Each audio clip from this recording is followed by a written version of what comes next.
Hello दोस्तों, आप सभी का स्वागत है आपके अपने चैनल बीके स्टडी पॉइंट में। जैसा कि आप सभी जानते हैं कि मैं डेली समाचार पत्रों का विश्लेषण आप सबके साथ प्रस्तुत करता हूं। वो सभी समाचार परीक्षा के दृष्टिकोण से भी इम्पोर्टेंट होता है और आपके सामान्य जानकारी के दृष्टिकोण से भी इम्पोर्टेंट होता है।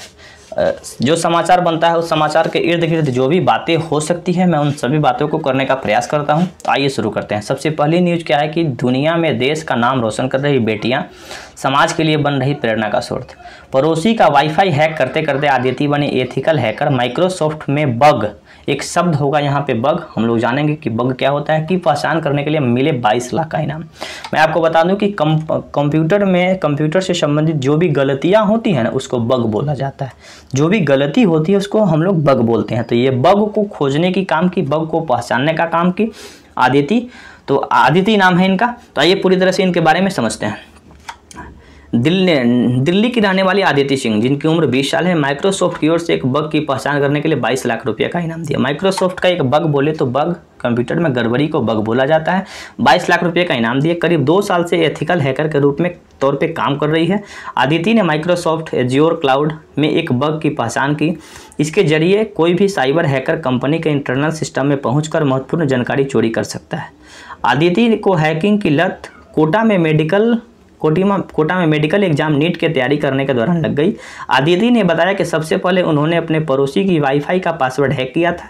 एथिकल हैकिंग में रुचि के कारण उन्होंने नीट की पढ़ाई छोड़कर Facebook, TikTok, Microsoft, Mozilla, Paytm, Ethereum, HP सहित 40 से अधिक कंपनियों के बग खोजने का काम शुरू किया। इसके लिए उन्हें Harvard University, Columbia University, Stanford University, University of California से प्रोत्साहन लेटर भी मिला। इतना ही नहीं, गूगल ऑफ फेम में उन्हें शामिल किया गया। आदिति बताती है कि 2 महीने पहले माइक्रोसॉफ्ट ने उन्हें एक बग को भी सपोर्ट किया था।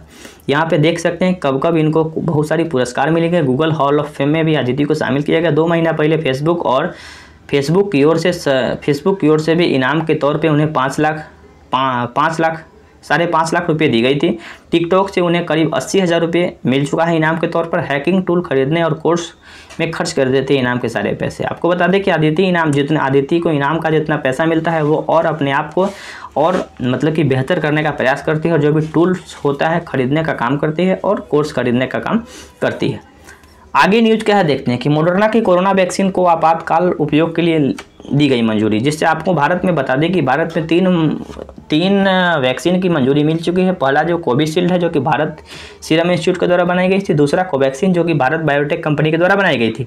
तीसरी जो कंपनी स्पुतनिक वी, जिसको स्पुतनिक 5 भी कहीं कहीं बोला जा रहा है, तो स्पुतनिक 5 की मंजूरी मिल चुकी है। अब जो है भारत के औषधि महानियंत्रक DGCI, director controller general of India ने अमेरिकी कंपनी के मॉडर्ना की कोरोना वैक्सीन भारत में आपात उपयोग की मंजूरी दे दी गई है। वह मुंबई दवा कंपनी सिप्ला बहुत पुरानी कंपनी है जो कि मुंबई में स्थित है, वो इस वैक्सीन का आयात करेगा।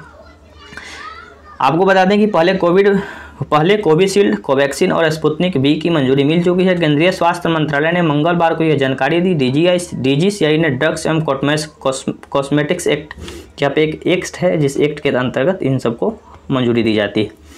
परीक्षण के लिए क्लिनिकल ट्रायल के लिए बात की गई। यहाँ पे इसका जो नाम होगा ये कोवैक्स नाम होगा। कोवैक्स नाम से यहाँ पे पूरी तरह से काम की जाएगी। तो मॉडर्ना भारत का चौथा वैक्सीन होगा जिसकी मंजूरी मिल चुकी है। ये पुरस्कार से संबंधित न्यूज़ है जो कि परीक्षा के दृष्टिकोण से बहुत इंपॉर्टेंट है। देवांशी रंजन को संयुक्त राष्ट्र का प्रतिष्ठित डायना पुरस्कार। लेडी श्रीराम कॉलेज की 21 वर्षीय छात्रा संयुक्त राष्ट्र सतत विकास यानी United nation sustainable development goal को बढ़ावा देने के लिए संयुक्त राष्ट्र सतत विकास लक्ष्यों को बढ़ावा देने के और युवाओं में परिवर्तनकारियों को सशक्त बनाने के लिए प्रतिष्ठित डायना पुरस्कार से सम्मानित किया गया। वेल्स की राजकुमारी डायना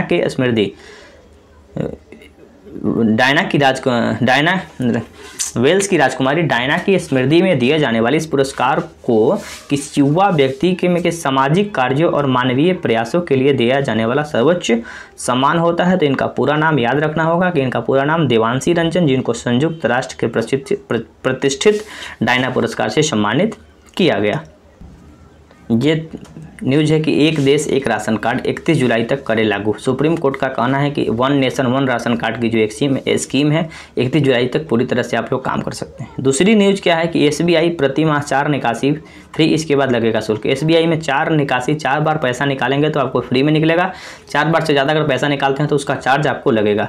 तीसरी न्यूज़ मैंने आपको बता दिया कि मॉडर्ना की कोरोना वैक्सीन के आपात उपयोग की मंजूरी मिल चुकी है भारत में।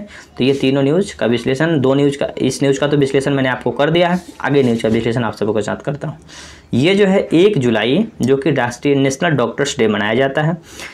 आज डॉक्टरों का योगदान बहुत ही अहम है। भगवान के बाद अगर कोई होता है तो वो डॉक्टर ही होते हैं। डॉक्टर्स का योगदान बहुत ही अहम है। आज कोरोना जैसी परिस्थिति में डॉक्टर ना होते तो जीवन बचाना संभव नहीं हो पाता। 1 जुलाई को किनके सम्मान में, ये डॉक्टर विधान चंद्र राय हैं जो कि बंगाल के सेकंड मुख्यमंत्री के रूप में जाने जाते हैं। उनके बारे में पूरी तरह से समझ लेते हैं। देश के महान चिकित्सक और पश्चिम बंगाल के दूसरे मुख्यमंत्री डॉक्टर विधान चंद्र राय के सम्मान देने के लिए भारत में 1 जुलाई को डॉक्टर विधान चंद्र राय के जन्म दिवस पर नेशनल डॉक्टर्स डे के रूप में मनाया जाता है। केंद्र सरकार ने 1991, ये डेट याद रखना होगा, केंद्र सरकार ने 1991 से ये राष्ट्रीय डॉक्टर्स डे मनाने की शुरुआत की। खास बात यह है कि उनका जन्म दिवस और पुण्यतिथि दोनों ही 1 जुलाई है। जन्म भी इनका 1 जुलाई को और ये इनकी जो मृत्यु जी हुई थी ये भी 1 जुलाई को हुई थी। हमें मानना चाहिए कि डॉक्टर्स इस दुनिया में रियल हीरोज़ हैं जो हमारे जीवन की रक्षा करते हैं। इस अवसर पर उन्हें सम्मान देना और दिल से उन्हें आभार व्यक्त करना, उनके प्रति आभार प्रकट करना। तो पूरा बीके स्टडी पॉइंट पूरे डॉक्टर्स को आभार प्रस्तुत करता है, आभार व्यक्त करता है। इनके बारे में और कुछ न्यूज़ है जो कि हम लोग समझ लेते हैं। यहाँ पे देख सकते हैं प्रफुल्ल चंद्र घोष जो कि पश्चिम बंगाल के पहले मुख्यमंत्री हुआ करते थे और विधान चंद्र राय सेकंड मुख्यमंत्री हुआ करते थे। यहाँ पे एक और बात है, यहाँ पे देख सकते हैं पूरा मैंने डाटा लिया है कि भारत के पश्चिम बंगाल में स्वतंत्रता में से अब तक मुख्यमंत्री की सूची। तो सबसे पहले जो मुख्यमंत्री हैं प्रफुल्ल चंद्र घोष और सेकंड मंत्री जो विधान चंद्र राय, जिनके जन्म दिवस के अवसर पर 1 जुलाई को डॉक्टर्स डे के रूप में हम लोग मनाते हैं। तो ये आज की न्यूज़ बस इतना ही। तो मुझे विश्वास है कि छोटी छोटी सी वीडियो आप सबों के साथ प्रस्तुत जो हो रही है अच्छी लग रही होगी तो कमेंट करें, लाइक करें, अपने दोस्तों के साथ शेयर करें ताकि अपना परिवार बड़ा हो और हम लोग और अच्छी तरीक़े से बेहतर रूप से काम कर सकें। धन्यवाद, फिर मिलते हैं अगले वीडियो में।